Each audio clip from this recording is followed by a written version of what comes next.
so we'll have Josh's debut moment. Hello. To an audience of one. Of one. Sweet. Okay. All right, you show Owen how to do a rear naked choke.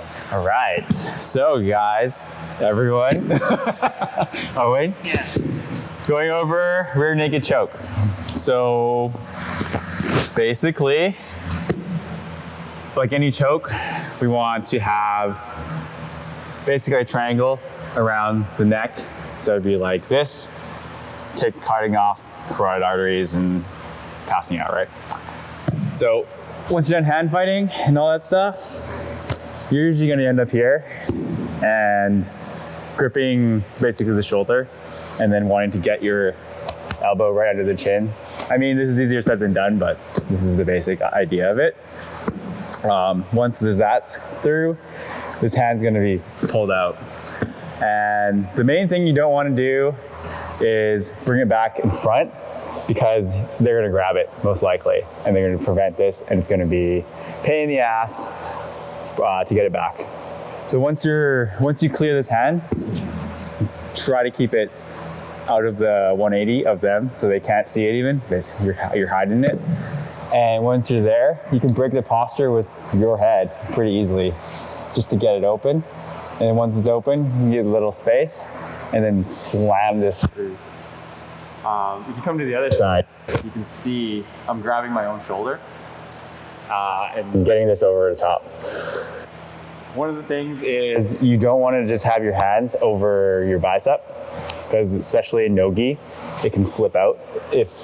But you're not always guaranteed to get that. So ideally, you want try to get the wrist over, and that way you can pretty much set it in. It's pretty locked in there.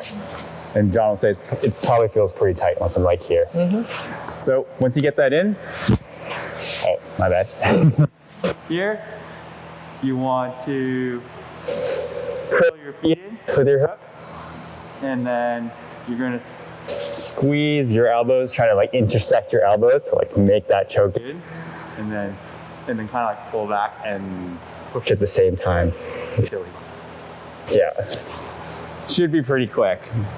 One of the cool things I did see though, I don't know if John has an opinion on this, but is when you are setting this, I saw Lachlan Giles, it's kind of like more of a hidden one where instead of getting the bicep first and then going in, is where you can kind of go over the top and like sneak it in and then sneak this in. So then if they're really, really fighting, I don't know whatever reason, but it looked pretty useful that you can just like get it in first, set it up, and then sneak this in.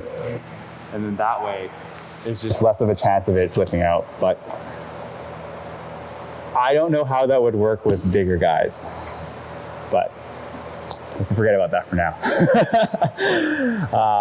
Yeah, so do you want to see it again, or? Pretty straightforward. Pretty straightforward, right? You guys did this yet? The main idea is to, once you get it in, you don't want to get to this point, you don't want to be squeezing the whole way through, like super tight. You want to be pretty relaxed and just controlled until you want to put all that energy into like the finish. So everything's super chill until you get to the point, and then it's just like, that's all the stuff that's going. So in terms of the push-pull, Yeah. like you said, am I pulling with You're pushing it leg? like hamstring curling basically, and then like just to keep them there, and then you are kind of like pressing in a way. Well, what Rob Rudak says, like you're hanging them, so you're doing the squeeze, and then you're not squeezing even more. And then if you really want to put more pressure, you can breathe in, like, so you feel you just open your chest and like push them into it.